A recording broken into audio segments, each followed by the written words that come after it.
Bien, 8:46. Vamos a ir a otro tema para hablar del ámbito de la salud, de una serie de asuntos bien relevantes y uno de ellos muy importante tiene que ver también en un contexto además de cambio en el sistema de salud desde el punto de vista normativo de la legislación, donde el sistema está sufriendo transformaciones bien relevantes a propósito de la ley de ISAPRES y del auge también que empieza a cobrar FONASA dentro del sistema.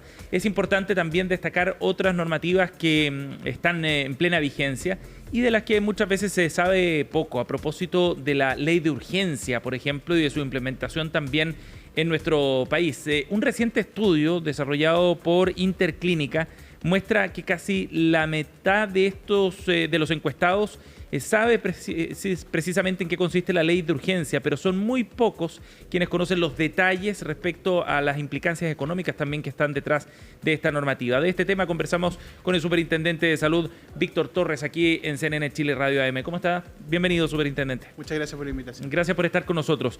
Estos datos que mencionábamos respecto a esta encuesta, Superintendente, dan cuenta también de la importancia de informarse respecto a una normativa como esta, de la ley de urgencia, que tiene derechos y obligaciones bien relevantes. ¿Cuál sería su evaluación respecto al conocimiento que hay hoy día? Porque eso es lo que determina en la práctica si es aplicable o no por parte de los pacientes también. Bueno, la verdad es que es muy importante este espacio para precisamente poder clarificar algunas cosas, porque la gran mayoría de las personas tiende a confundir de partida qué es lo que es una atención de urgencia y qué no, ¿ya? Y por lo tanto también piensan que cualquier atención que ocurre en un servicio de urgencia termina siendo parte de la ley de urgencia. Sí. Eso no es así. Claramente es baja el conocimiento que tiene la ciudadanía y por eso también es importante poder esclarecer aquello, pero también es bajo el conocimiento que tiene la gente sobre la labor fiscalizadora de la superintendencia en situaciones como precisamente esta, ¿no? Por una parte, la gente cuando acude a urgencia, y esta urgencia es una urgencia vital o una emergencia, ahí sí corre la ley de urgencia. Solo en esos casos. Solo en esos casos. ¿Qué significa? Que hay una condición clínica de la persona que te puede llevar o a la muerte o a un daño físico irreversible y que por lo tanto requiere una atención médica inmediata y que es impostergable. En ese caso el médico entonces tiene que certificar que la patología que está siendo atendida constituye una urgencia vital y por lo tanto se activa el sistema. Tú puedes ser paciente de FONASA o de ISAPRE y puedes llegar a cualquier centro de atención, sea este público o privado, hasta el momento de la estabilización. Ahora, lo que ocurre quizás muchas veces es que los propios pacientes o sus familiares eventualmente no saben si es que lo que padece el paciente aplica o no para estos criterios. ¿Quién lo determina? Bueno, eso lo determina el prestador, el médico, ¿ya? Aún así, si existiera duda, digamos, posterior a la atención, de si efectivamente fue o no una situación de urgencia vital, se puede hacer un reclamo a la superintendencia y nosotros tenemos la potestad de poder recalificar la atención si es que corresponde o no a una atención de urgencia vital. En base a esos diagnósticos previos. En base efectivamente a la ficha clínica que nosotros requerimos del prestador. Ajá, de acuerdo. ¿Existen exclusiones de todas maneras, Superintendente? No, no hay exclusiones. Las personas, insisto, o sea, siendo FONASA e ISAPRE, eso es lo importante, porque también está el sistema de las Fuerzas Armadas y de Orden que tiene un sistema distinto, pero siendo FONASA e ISAPRE, tú puedes llegar y efectivamente si es una urgencia vital, sea una clínica o un hospital, tienes que ser atendido hasta ser estabilizado. Una vez que corre el tiempo de estabilización, entonces tanto FONASA como la ISAPRE tiene que derivarte a su centro de red con el que tiene un convenio. En el caso de FONASA, el sistema público, en el caso de la ISAPRE, con quien tiene convenio. Aún así tú podrías decir, no, yo me quiero quedar en esta clínica. En ese caso, obviamente que el costo es distinto, porque uno entra en la modalidad de libre elección. Entonces las coberturas son distintas. Recordemos que FONASA en el sistema público tiene copago cero, a diferencia del sistema de ISAPRE que no tiene copago cero. Pero también en el sistema de ISAPRE son distintos los copagos, porque si tú entras a la red donde hay convenio tienes un copago menor, pero cuando tú entras a una modalidad de libre elección siempre las coberturas son más bajas y por lo tanto vas a tener que pagar más. Estamos con el Superintendente de Salud, Víctor Torres, aquí en CNN Chile Radio AM. Superintendente, de todas maneras, quien determina esos traslados y todos los procedimientos es el prestador, ¿no? Primero el médico, claro, porque tú no puedes ser trasladado hasta que no esté estabilizado. Por supuesto. Por lo tanto, tiene que haber una condición clínica que permita el traslado.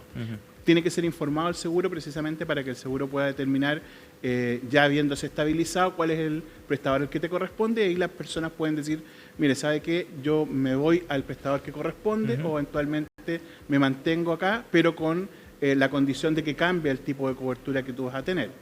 Con todo, la ley también permite que esos copagos que se puedan generar puedan ser financiados mediante un préstamo legal, ¿ya? Que incluso funciona de manera automática. Cuando 30 días después tú no has podido pagar, ¿ya? Finalmente se genera un préstamo automático, porque quien paga la prestación es el seguro, FONASA o la ISAPRE. Sí. Entonces a ti no te condicionan la atención, no te pueden pedir cheque en garantía, en este caso no te pueden pedir pagaré, en otros casos sí, sí. No, el cheque de garantía nunca, pero el pagaré en las atenciones que no son de urgencia sí se pueden pedir, las que son atenciones que finalmente han sido pactadas o que son programadas, digamos, sí. ¿Ya? Pero en el caso de la urgencia vital no se puede pedir ningún tipo de condicionamiento porque es el seguro quien finalmente paga esa prestación. Y luego, ¿cómo se resuelve el tema financiero entre el paciente, digamos, y el seguro? Entre el paciente y el seguro es con el copago habitual, la persona tiene que pagar la prestación en el seguro, en la ISAPRE o en FONASA, y si no lo hace, opera este préstamo legal que genera, digamos, se genera automáticamente, donde uno paga en cuotas sucesivas e iguales no más del 2% de tu sueldo para poder terminar o finalizar pagando ese copago respectivo, que como decía recién es distinto el copago si es que estás dentro de la red convenida o si estás fuera de esa red convenida. Y es importante que la gente sepa que la ley de urgencia no significa gratuidad en la atención, sino que estas facilidades que estamos hablando recién. Y garantizar la atención oportuna. La atención. ¿No? Eso es un gran avance. Sí. Recordemos que antes, con el cheque, cuando existía este cheque en garantía, los prestadores muchas veces se negaban a atender incluso urgencias vitales. Sí. Superintendente, ¿y qué evaluación tienen desde FONASA respecto a la forma en la que los prestadores, clínicas, hospitales, resuelven estos casos cuando se acogen a la ley de urgencia? En general son bajos los reclamos que nosotros tenemos por ley de urgencia, por lo tanto, en general opera de buena forma. Los reclamos de los pacientes. Los reclamos de los pacientes, porque efectivamente como los prestadores están obligados a dar atención, en ese caso claramente el prestador prefiere activar la ley de urgencia porque tiene seguro el pago, porque finalmente el pago lo hace FONASA o la ISAPRE. Claro, entonces, les conviene de alguna forma. De alguna forma u otra tienen el pago asegurado y no tienen que entrar a lidiar con la persona, con el paciente, que es mucho más compleja esa relación. Entonces, claramente es un sistema que funciona en términos generales relativamente bien, salvo cuando hay discusiones si la patología corresponde o no a una urgencia vital, donde se generan a veces límites que son un poco más difusos, pero como decía hace un rato atrás, nosotros podemos perfectamente determinar, por ejemplo, que una atención, aunque no haya sido calificada de urgencia, sí lo era. Aún así, se producen ciertos casos que son bien interesantes de mirar más en detalle, y aprovechando esta entrevista vale la pena, superintendente. El año pasado la Corte Suprema precisamente confirmaba una sentencia de la Corte de Concepción que acogió una acción de protección ordenando a FONASA a otorgar cobertura financiera con motivo de la atención de urgencia de un paciente que estuvo hospitalizado en la Clínica de la Mujer Sanatorio Alemán. Claro, porque primero había sido ingresado al Hospital Regional Guillermo Grant y luego lo llevan a la clínica, los familiares, digamos, porque el primer diagnóstico había sido uno que calificó la situación que no era de urgencia. Luego, con los exámenes posteriores, se dieron cuenta que sí, al punto que falleció la paciente. Y FONASA alegaba que aquí operaba una suerte de exclusión. La Corte Suprema finalmente no le da la razón a FONASA. No, en lo absoluto. Lo que pasa es que no conozco el caso en particular y de hecho ese caso podría haber sido resuelto en la Corte o en la Superintendencia de Salud. Entonces, claro, no sé qué es lo que alegó FONASA, tal vez que había una preexistencia y por lo tanto fue una enfermedad que después derivó en el fallecimiento de la persona y no fue una situación inminente de atención. Pero esa discusión, como ya fue resuelta por la Corte, claramente la Corte estableció con los informes técnicos respectivos seguramente que sí correspondía a una atención de urgencia. De acuerdo. Y ahí opera o prima tanto lo que planteó la Corte Suprema o eventualmente como lo que plantea la Superintendencia de Salud. Sí, sin conocer los detalles, como usted dice, respecto a este caso en particular que fue del año pasado, de mediados de 2024, de todas maneras, mi pregunta de fondo tenía que ver con que si FONASA o las ISAPRE eventualmente eran más reacias al final a tramitar este tipo de casos, ¿no? ¿Hay mucha resistencia? No tanta resistencia, pero puede haber casos, como decía recién, donde los diagnósticos son relativamente difusos y por lo tanto pueden resistirse a aceptar que es o no una ley de urgencia, si corresponde o no.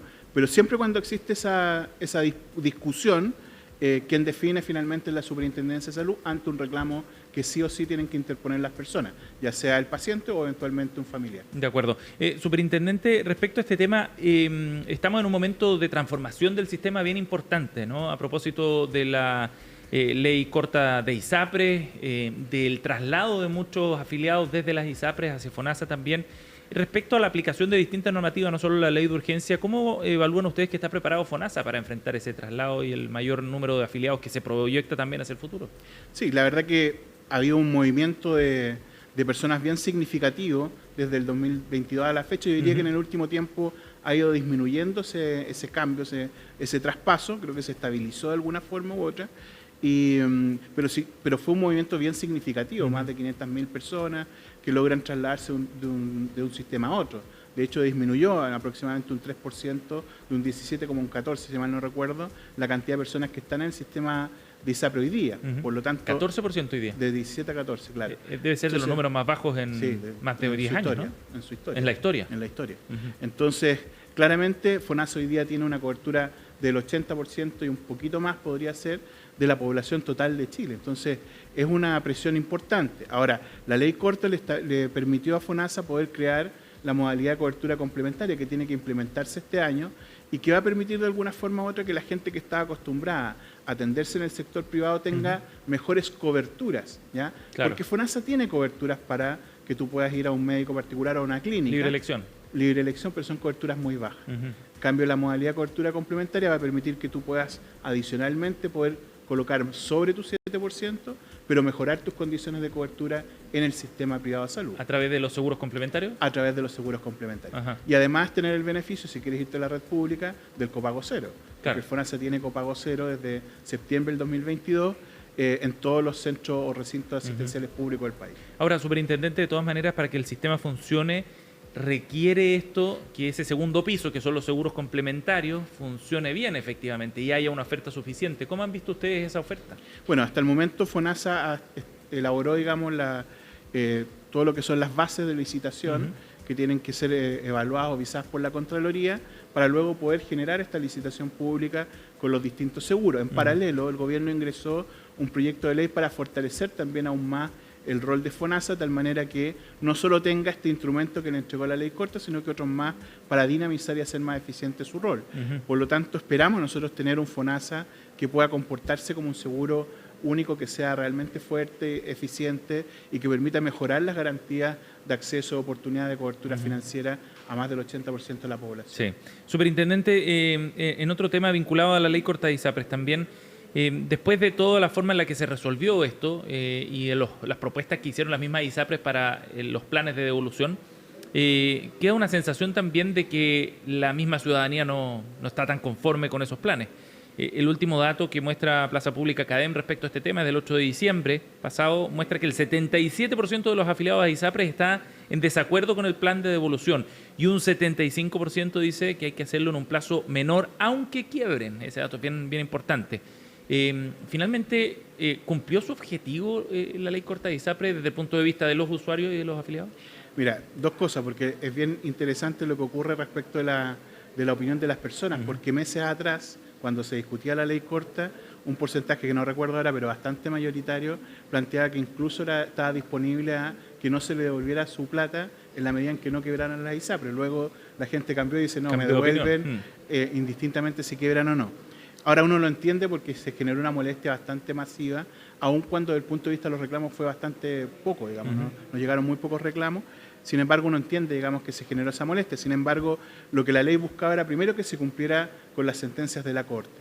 Segundo, el impacto que tenían esas sentencias desde el punto de vista económico realmente era muy significativo. Y por lo tanto, el Congreso estableció un plazo determinado que pudiera permitir que se cumpliera sin que afectara la continuidad de las prestaciones de las personas, porque si quebraba un ISAPRE, finalmente la continuidad de las prestaciones es la que se había afectado. Queda suspendido, claro. Por ejemplo, en el caso del GES sin ley corta, ¿ya? La gente que tenía GES, por ejemplo, tú estás en tratamiento por uno de los 87 problemas de salud y quiebra tu ISAPRE, caías o llegabas a FONASA y al llegar a FONASA partías de cero. Tenías que volver a la sospecha de diagnóstico, o sea, volvías al consultorio. Claro. Entonces, no había garantía de continuidad. Hoy día la ley corta, al menos ante una eventual quiebra, sí garantiza la continuidad de la atención incluso en el mismo prestador o uno similar. Entonces, hay un avance que es importante porque se hizo cargo de esto. Y por otro lado, la ley corta se hizo cargo del movimiento que ya estaba generándose, ¿no? De que la gente voluntariamente empezó a irse de un sistema a otro, pero con un FONASA que no estaba todavía preparado, pero que hoy día de a poco da una oferta que es mucho mejor para las personas. Bien, superintendente, gracias por haber venido al estudio de CNN Chile Radio. Gracias por la invitación. Muy amable.